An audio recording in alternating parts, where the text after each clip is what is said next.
मोदी जी तो आ ही नहीं रहे। खैर मोदी जी का तो नाम ही छोड़ दो, इसमें तो लिस्ट में तो ही काट दो। अरे अब जो आने वाले हैं, लिख कर रख लो। नहीं नहीं लिख के तुम रख लो ना, हम बोल रहे हैं नहीं आ रहे यार, कोई 150 सीट भी पा जाए बहुत मान लेना भाजपा को। अब 10% जब जनता, उसको भी तुम छोड़ नहीं रहे, उसको भी दे टैक्स, सबे को टैक्स। सोता है तो सो रहा है बिजली के नीचे, सो रहा है पंखे के नीचे, तो टैक्स। मोदी जी पे कुछ नहीं आता, मोदी जी तो अपना देखो, अब उनका टाइम था, वो प्रधानमंत्री रह लिए, वो देश को बस माफ कर दें, क्योंकि देश अब बहुत ही क्रिटिकल स्थिति में पहुंच चुका है देश। अब इससे ज्यादा पाकिस्तान और श्रीलंका अगर बनाना है, खींच खींच के अगर जनता मारे, अगर वही भला लगना है तो वो भी काम भी जनता आपके कर देगी। देखो संसद में बैठे तो आराम से एसी चल रहा, आराम से गद्दे पे बैठे, अपने 4 बात बोलो, 4 बको इधर से, 4 इधर को गाली दे जाओ, अपने चले जाओ।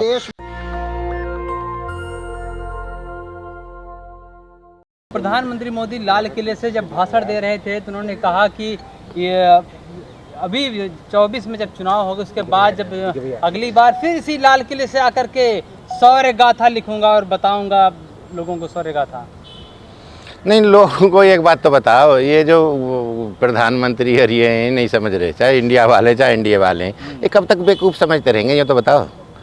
ये कभी भी सत्ता में आप आ तो रहे हो। आपने अखबार पढ़ा है 2022 का 15 अगस्त का अखबार किसी ने पढ़ा है? दैनिक जागरण पढ़ा है, अमर उजाला पढ़ा है? उसमें क्या लिख रहा है सीधा, जिस देश का 2/3 बजट भ्रष्टाचार के भेंट चढ़ता हो, 2/3, आप समझ रहे हैं, 75-77 साल में देश का बजट पूरे टैक्स लेके, हर आइटम पे जीएसटी, सारे जीएसटी जोड़ लिया, सारा इनकम टैक्स जोड़ लिया, सारा डीजल पे प्रॉफिट जोड़ लिया, सारे पेट्रोल पे जोड़ लिया, पूरे गैस सिलेंडर पे जोड़ लिया, इंपोर्ट जोड़ लिया, एक्सपोर्ट जोड़ लिया, सारा एक्साइज जोड़ लिया, जितना भी टैक्स है वो सारा मिला के एक साल में 45 लाख करोड़ आता है।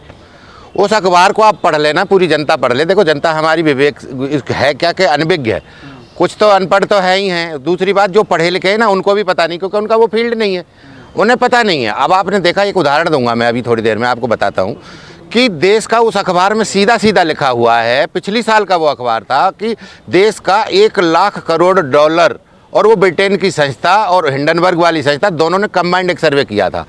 उस सर्वे में सीधा बोला गया है कि इस भारत का 82 लाख करोड़ हर साल भ्रष्टाचार की भेंट चढ़ जाता है, वो तो सरकार के पास जाता ही नहीं।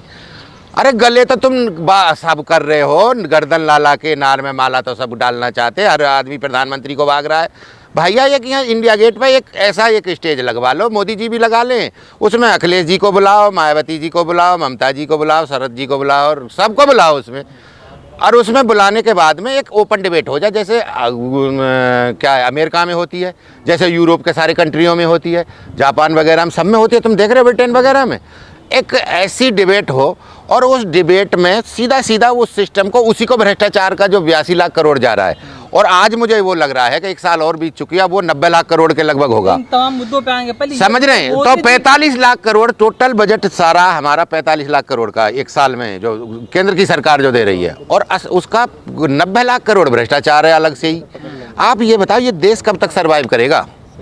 क्या देश इसीलिए बना हुआ है कि विदेश से ला के मोदी जी ने 10 साल में ले लिया, अब 12 लाख करोड़ का, तो फिर अब उसमें डिमांड भेज के और भेज दिया वर्ल्ड बैंक को, और उसको हमारे ब्रिक्स बैंक वगैरह को 12 लाख करोड़ और आने वाला है, अभी मोदी जी ने बताया कल ही वहाँ से, और पहले 110 लाख करोड़ पहले आ चुका है लगभग।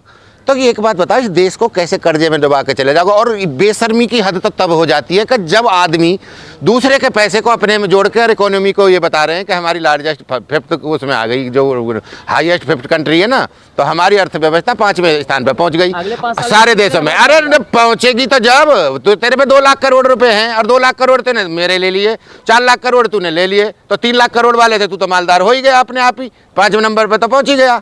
मोदी जी, लेकिन वो बैलेंस शीट में जब तुम लिखोगे, उस पैसे को जो तुमने लोन में लिया है वो अर्थव्यवस्था में क्यों काउंट कर रहे हो? तुम्हारी तो वही 2.25 लाख करोड़ ही रह जाएगी, और उससे भी कम रह जाएगी। 155 लाख करोड़ घटा दो 3.25 लाख करोड़ में से, 350 लाख करोड़ हमारी अर्थव्यवस्था है, उसमें से 155 लाख करोड़ अब तक आ चुके हैं लोन पे, उन्हें घटाओ ना उसी में से, बैलेंस शीट में तो वो घटेंगे ना भाई, नहीं समझ रहे? तो तुम पे क्या बचा? तुम तो फिर 12वें 15वें नंबर पे हो गए। ये देश को देखो बेचारा देश इतनी उस स्थिति पे पहुंचा दिया इन्होंने। हर आदमी 35 टैक्स डेली देता है, रोज उसको बढ़ाए जा रहे हैं, किसी ना किसी आइटम को जीएसटी में इंक्लूड करे जा रहे हैं। रोज उसको कभी रोड टैक्स बढ़ा देते हैं, तो कभी टोल टैक्स बढ़ा देते हैं, तो कभी इंश्योरेंस बढ़ा देते हैं, तो कभी कुछ बढ़ा देते हैं। अरे यार, जो चीज़ वेस्ट होती है उसको भी जो फेंक रहा है आदमी। मट्ठा जो होती है गाँव में, हमने देखा है, मैं किसान का बालक हूँ तो वैसे इंजीनियर हूँ, लेकिन मेरे गाँव में मट्ठा भी होती है तो उसको तो हम ऐसे ही फेंक देते हैं उसमें ही पशुन के आगे। उस पर भी आज 4 रुपये, बताओ 1 किलो पे 4 रुपये की जीएसटी ले रहे हैं। तो इन्होंने छोड़ा क्या है? अच्छा, जीएसटी आपने ले लिए, सारे टैक्स ले लिए, वो चलो ठीक है, लेकिन आप ये तो बताओ भैया, तुम प्रधानमंत्री बनने को जो गर्दन कर रहा है आगे को, मुझे ये बता दो, मेरे देश का 90 लाख करोड़ जो भ्रष्टाचार में जा रहा है, या तो उस अखबार पर केस करो। नहीं समझ रहे? वो अखबार मेरी गाड़ी में पड़ा है, दैनिक जागरण है, 15 अगस्त 2022 का। या तो उसको जेल में भिजवाओ, उसने गलत लिखा है, या वो सर्वे करवाने वाली संस्था ने गलत लिखा है, या तुम बता दो। अगर तुम्हें नहीं हाथ आ रहा तो मैं किसानों को प्रतिनिधित्व करूंगा और मैं बताऊंगा। नहीं समझ रहे? मैं बताऊंगा एक एक पैसा कहाँ है और कैसे कैसे हो जाता है, उसका सोर्स क्या वो है। लेकिन आगे आने वाला प्रधानमंत्री का मतलब ये नहीं है। अगर देश अंधा बन के चलता रहा, जाति, धर्म, क्षेत्रवाद, गोत्रवाद, अगर इसी पे वोट देता रहा, तो इसको तो भुगतना खुद ही पड़ेगा। लेकिन 2024 में फिर से मोदी जी आ रहे हैं। देखो, कोई नहीं आ रहा है, मोदी जी तो आ ही नहीं रहे। खैर, मोदी जी का तो नाम ही छोड़ दो, इसमें तो लिस्ट में तो ही काट दो। अब जो आने वाले हैं, लिख कर रख लो। नहीं, लिख के तुम रख लो ना। हम बोल रहे हैं नहीं आ रहे यार, कोई 150 सीट भी पा जाए बहुत मान लेना भाजपा को। लाल किले से मोदी जी कह रहे हैं। अरे यार, जिस देश का, नहीं समझ रहे, ये ही नहीं पता उन्हें कि जो 18 करोड़ में रोड बननी थी वो 250 करोड़ में बन रहा है 1 किलोमीटर। वो ये क्या देश चला रहे हैं? नहीं समझ रहे। या तो ये मिले हुए हैं, या ये वो हैं, ये जानते कुछ नहीं है। जिस देश का बजट ही इतना इन्होंने भाई सफोकेटेड बना दिया। जिस दिन इन्होंने जीएसटी लागू किया था उस दिन 3.5 लाख करोड़ पर मंथ बोला था, अभी 1.5 लाख करोड़ छूता है बस। वो 2 लाख 2.5 लाख करोड़ का जो डिफरेंस आता जा रहा है, अब 4 लाख करोड़ से ऊपर आना चाहिए था 1 महीने में, और आता कितना है बताओ ना? 1.5 लाख करोड़। वो 2.5 लाख करोड़ कहाँ है?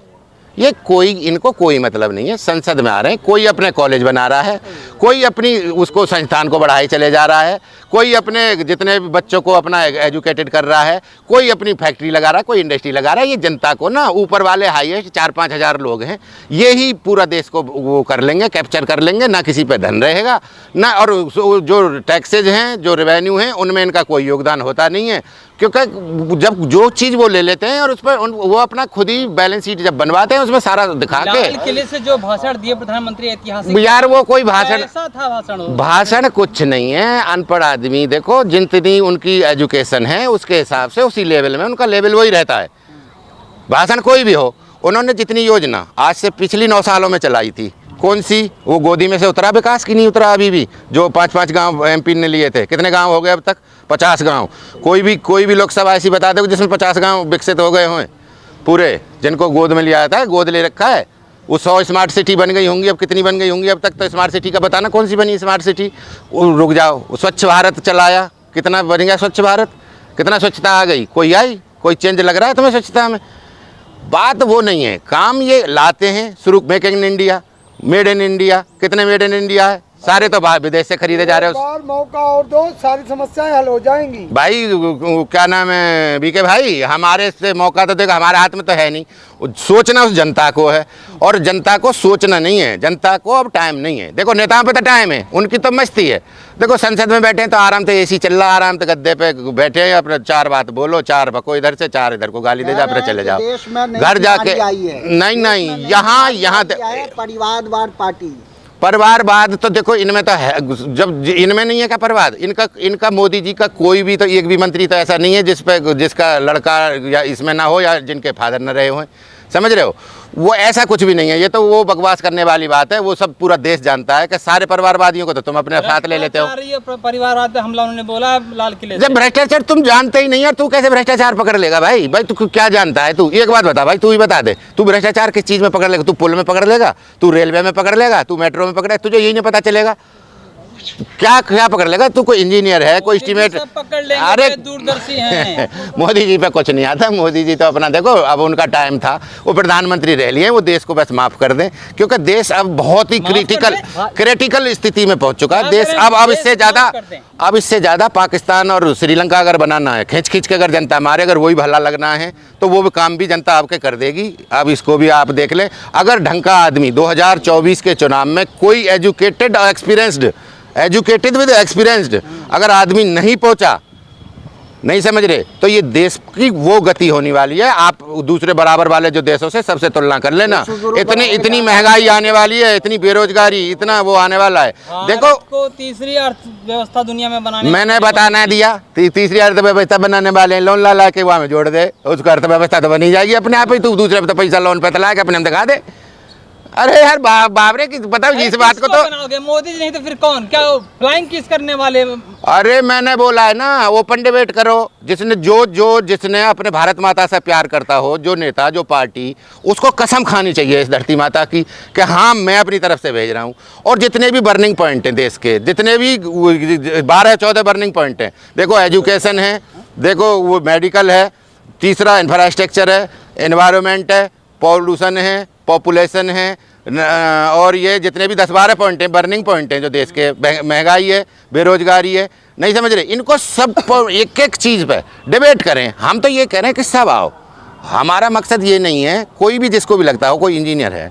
अब ये एक बात बताओ, जब सारे तालाब बनने हो, पार्क बननी हो, बिल्डिंग बननी हो, बांध बनने हो, कोई एयरपोर्ट बनना हो, कोई जो भी चीज़ बननी हो, तो वो एक इंजीनियर ही बनाता है ना, आपको पता है ना। महिला का अब तो मुझे एक चीज़ बता दो, संसद में कितने इंजीनियर हैं जी? उन्हें पता क्या चलेगा? डिबेट होगी तो मोदी जी से अच्छा कौन बोल पाएगा? मोदी जी। अरे मेरी करवा दे भाई, चल तू मोदी जी को मेरी करवा दे ना यार, मैं कर लूंगा डिबेट। काय पे करेंगे मोदी जी? बता किस चीज पे डिबेट कर लेंगे? मोदी जी से सामना कर पाएंगे? अरे यार किस चीज की डिबेट है? मैं अर्थशास्त्र का तो आदमी हूँ नहीं ना, मुझे सामाजिक शास्त्र का ज्ञान है। मैं इंजीनियर हूँ, मैं पुल में बता सकता हूँ, मैं रेल का बता सकता हूँ, मैं बिल्डिंग खड़ी करवा सकता हूँ, मैं मेट्रो चलवा सकता हूँ, मैं बुलेट ट्रेन चलवा सकता हूँ, मैं चलवा सकता हूँ, लेकिन मैं इंजीनियर हूँ, 25 साल का एक्सपीरियंस है। लेकिन मोदी जी से मैं वो तो डिबेट कर सकता हूँ, बकवासबाजी तो मेरे पे आती नहीं है। अब मोदी हैं तो मुमकिन हो तो रहा है यार। देख लो तुम, महंगाई देख लो, ले लो रोजगार, मुमकिन तो है, ये सारा तो मुमकिन है। ऐसे नहीं होता जिस हिसाब से इस देश को चलाया जा रहा है ना, और जनता भोली है और भोली जनता का फायदा उठा रहे हो यार। अरे कम से कम इतना तो रहम करो नेताओं कि तुम्हारे बन गए यार, तुम्हारा सब कुछ स्टैंड हो चुका है, तुम्हारे सब फैक्ट्री इंडस्ट्री हो चुकी हैं। मुझे एक बात बताओ, तुम कहीं भी जाओगे, हाईवे पे जाओ, हॉस्पिटल किसके हैं? इन्हीं नेताओं के या उन व्यापारियों के? अरे ये 5-6 हज़ार 10 हज़ार आदमी हैं, ये ही सारा सिस्टम अपने पास ही रख लेंगे तो ये जनता क्या करेगी? अब बताओ, देश का 90% जो धन है ये ऊपर वाले टॉप लगा लो तो इन्हीं पे है, 10,000 आदमी है, इन्हीं पे है, 10% में पूरी जनता है। अब 10% जब जनता, उसको भी तुम छोड़ नहीं रहे, उसको भी दे टैक्स, सुबह को टैक्स, सोता है तो सो रहा है बिजली के नीचे, सो रहा है पंखे के नीचे तो टैक्स, जग पानी पी रहा है तो टैक्स, अरे बाहर निकल रहा है तो टैक्स। अरे कितना टैक्स लेगे? 35 टैक्स एक दिन में दे रहा है वो, और 55 टैक्स और दूसरा दे रहा है। मतलब कोई अगर बाहर निकल के जा रहा है, काम धंधा करने जा रहा है, तो ये एक बात बताओ, जब ऐसे ही किसान रोज 5,000 किसान खेती छोड़ रहा है और रोज 35 किसान से लेके 55 किसान तक का एवरेज है, एक 35 किसान रोज आत्महत्या कर रहा है, एक 55 युवा डेली आत्महत्या कर रहा है, जॉब नहीं मिल रही यार। ऐसे ही देश चलता रहा कितने दिन चल जाएगा? ये तो लगाओ आप, ये जनता को सोचना पड़ेगा भाई। और ये जनता, मेरा तो अब इतना मुझे इतनी झुंझली आती है, मुझे तो रात भर भैया नींद ही नहीं आती कि जिस देश का 2/3 पैसा भ्रष्टाचार में चोरी हो रहा है, तो वो देश कैसे सर्वाइव, कैसे चलेगा यार? वो तो ज़्यादा दिन चलने वाला है नहीं। हम तो भैया एक आंदोलन बड़ा खड़ा करेंगे। मेरा तो भगत सिंह के यहाँ से लेके कोई भी मुझे थोड़ा चांस मिलेगा तो मैं एक रथ यात्रा और पूरे भारत में अवेयर जरूर करूँगा, जनता को सचेत करके आऊँगा। नेशनल दस्तक की आपसे गुजारिश है कि अगर इसको बचाना चाहते हैं तो नेशनल दस्तक को सब्सक्राइब करने के लिए रेड कलर के सब्सक्राइब बटन को दबाएं, फिर बेल आइकन की घंटी दबाएं। नेशनल दस्तक को बचाने के लिए बहुत जरूरी है कि हर खबर को शेयर करें, लाइक करें, कमेंट जरूर करें।